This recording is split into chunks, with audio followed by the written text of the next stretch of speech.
Assalamu alaikum viewers, welcome to Conceptualize. In today's video we are going to learn the chapter of non-profit organization. Video में हम अपने topic का basic concept पढ़ने वाले हैं.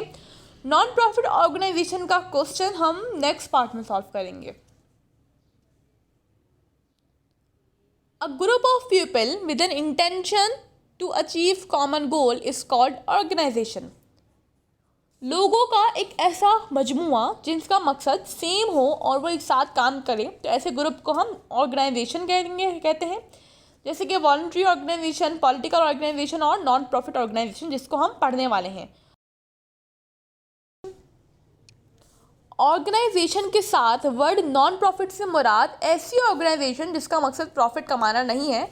Business करने का एक्चुअल पर्पस हमेशा प्रॉफिट अर्न करना ही होता है, लेकिन नॉन प्रॉफिट ऑर्गेनाइजेशन सोसाइटी के वेलफेयर के लिए काम करती है, जैसे कि जेडीसी, सैलानी और ईडी सेंटर वगैरह.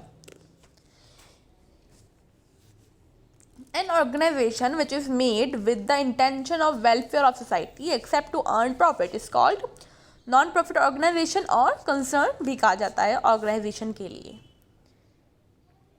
सबसे पहले हम लोग क्वेश्चन सॉल्व करते वक्त ऑर्गेनाइजेशन का जो नेम मेंशन है उसको लिखेंगे. उसके बाद इनकम एंड एक्सपेंडिचर अकाउंट की हेडिंग आएगी. उसके बाद हम लोग वो ईयर और वो डेट मेंशन करेंगे जिस साल के लिए वो बनाई जा रही है. 2 कॉलम्स ड्रॉ करने हैं. राइट साइड वाला इनकम होगा, इनकम का कॉलम होगा, और लेफ्ट साइड वाला हमेशा एक्सपेंस का कॉलम होगा. ये बात याद रहे कि इनकम की जगह एक्सपेंस नहीं आ सकता. ठीक है, इनकम राइट साइड पर ही आएगी.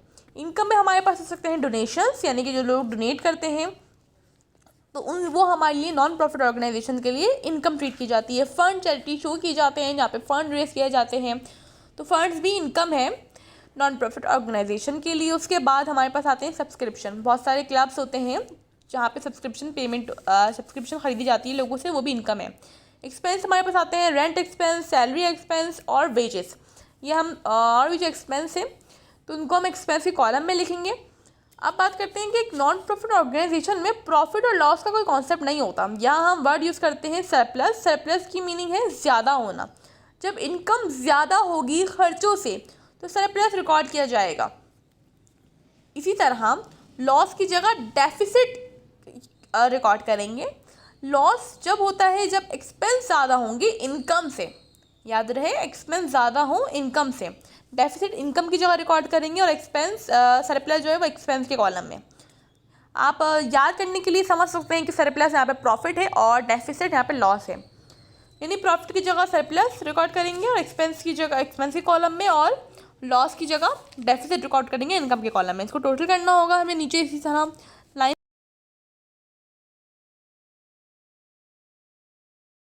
अब बात करते हैं बेसिक अकाउंटिंग इक्वेशन की. एसेट बराबर होते हैं इक्विटीज़ के, और इक्विटीज़ में 2 चीज़ें आती हैं, लाइबिलिटी और कैपिटल. कैपिटल का मतलब होता है ओनर्स इक्विटी, यानी ओनर जो इन्वेस्टमेंट करेगा या जो इनकम बेसिस अर्न करेगा वो सब कैपिटल का पार्ट बनेंगे. पर नॉन प्रॉफिट ऑर्गेनाइजेशन में हम कैपिटल की जगह एक्यूमुलेटेड फंड का वर्ड यूज़ करते हैं. यानी हमारी जो इक्वेशन बनेगी नॉन प्रॉफिट के लिए वो बनने की एसेट बराबर है इक्विटीज़ के, जिसमें लाइबिलिटी और एक्यूमुलेटेड फंड आए. सही. अच्छा, फंड समझते हैं. फंड क्या होते हैं? Amount set aside for specific person. एक अमाउंट जो हमने साइड पर रखा हो किसी खास रीजन से, उसको हम फंड कहते हैं.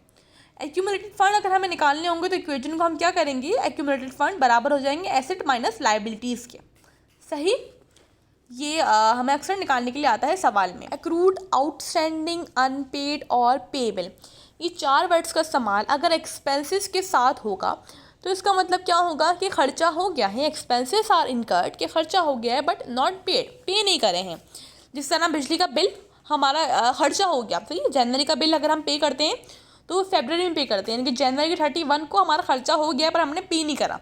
तो यहाँ पर क्या, ये वाला कौन सा एक्सपेंस हुआ? एक्रूड एक्सपेंस हुआ.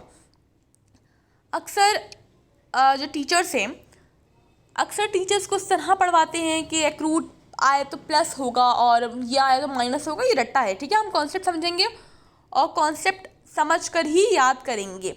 आई होप आपको समझ में आ रहा है. अगर किसी भी एक्सपेंस के साथ एक्रूड, आउटस्टैंडिंग, अनपेड या पेबल लगेगा तो इसका मतलब है कि खर्चा हो गया है और पे नहीं हुआ है. हम अकाउंटिंग में पढ़ चुके हैं, हमने अकाउंटिंग बेसिस पढ़ा है, एक्रूअल बेसिस पढ़ा है, जिस पर अकाउंटिंग काम करती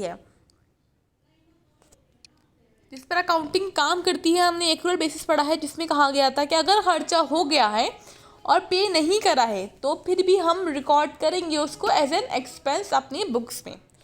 याद रहे, अकाउंटिंग जिस बेस पर काम करती है वो बेस कहती है कि अगर खर्चा हो गया तो आप उसको रिकॉर्ड करो, भले ही पेमेंट आपने अभी नहीं करी हो।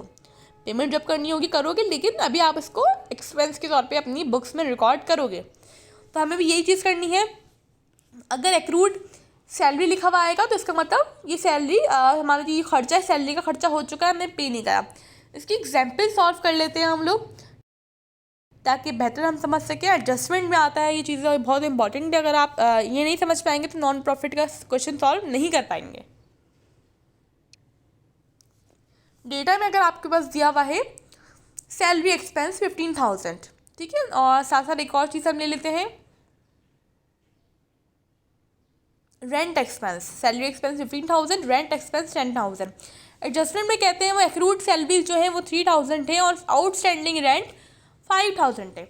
चारों वर्ड का समान हो सकता है एक्सपेंस के साथ। एक्चुअल सैलरी में बात करते हैं। अब सैलरी एक्सपेंस 15,000 तो था, वो कह रहे हैं एक्रूड सैलरी 3,000 है, यानी कि 3,000 भी हमें पे करने हैं किसी को सैलरी, लेकिन हमने पे नहीं करा है, पे नहीं करा, खर्चा हो गया, तो हम इसको प्लस करेंगे, रिकॉर्ड करेंगे। तो हमारी सैलरी एक्सपेंस कितना हुआ? 18,000।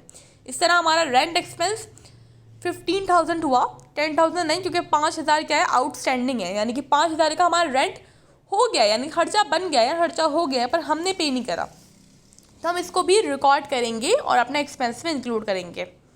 अब एक्रूड, आउटस्टैंडिंग और रिसीवेबल, अगर ये तीनों वर्ड का इस्तेमाल किसी इनकम के साथ होता है, सब्सक्रिप्शन हमारे लिए इनकम होती है और किसी की इनकम भी के साथ होता है, तो इसका क्या मतलब होता है? Revenue is earned but not received. Income कमा ली गई है लेकिन रिसीव्ड नहीं हुई है।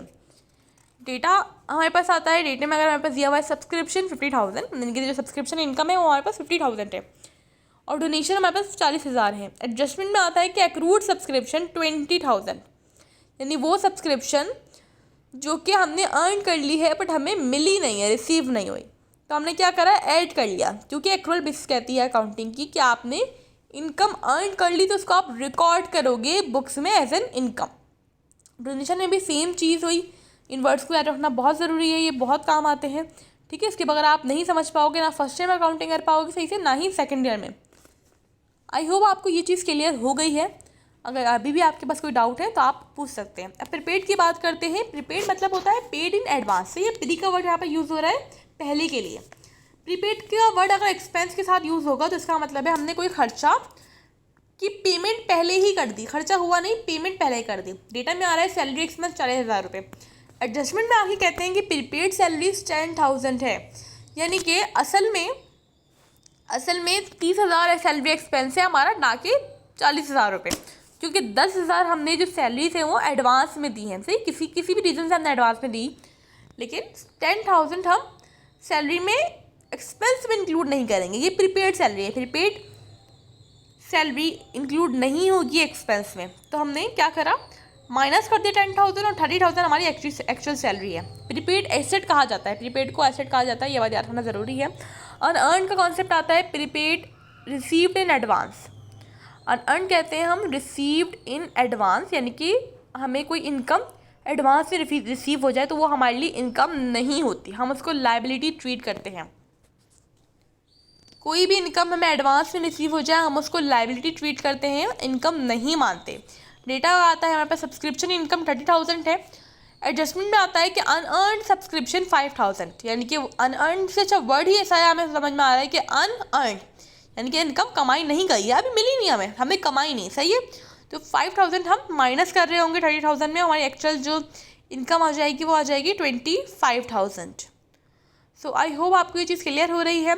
4 वर्ड से पहले हमने पढ़े एक्रूड, आउटस्टैंडिंग, अनपेड और पेएबल एक्सपेंस के साथ, उसका मतलब समझा हमने। उसके बाद इनकम में हमारे पास आउटस्टैंडिंग, एक्रूड और रिसीवेबल 3 वर्ड्स आए, तो हमने समझ लिया कि इसका मतलब है इनकम कमा ली गई है लेकिन हमें पैसे नहीं मिले हैं। 2 वर्ड जो कि प्रीपेड के एक्सपेंस के साथ ही यूज़ होता है, उसका मतलब क्या होता है कि हमने खर्चा एडवांस में कर दिए, तो हमारे लिए वो एक्सपेंस नहीं है, बल्कि प्रीपेड एक एसेट होता है। उसके बाद हमारे पास दूसरी चीज़ है अनअर्न। अनअर्न इनकम के साथ लगकर आता है, इसका मतलब है हमें इनकम एडवांस में मिल गई है, सही। तो ये भी हमारे लिए इनकम हम नहीं है, हम उसको माइनस कर रहे होंगे अपनी इनकम में से, ये हमारे लिए लायबिलिटी है।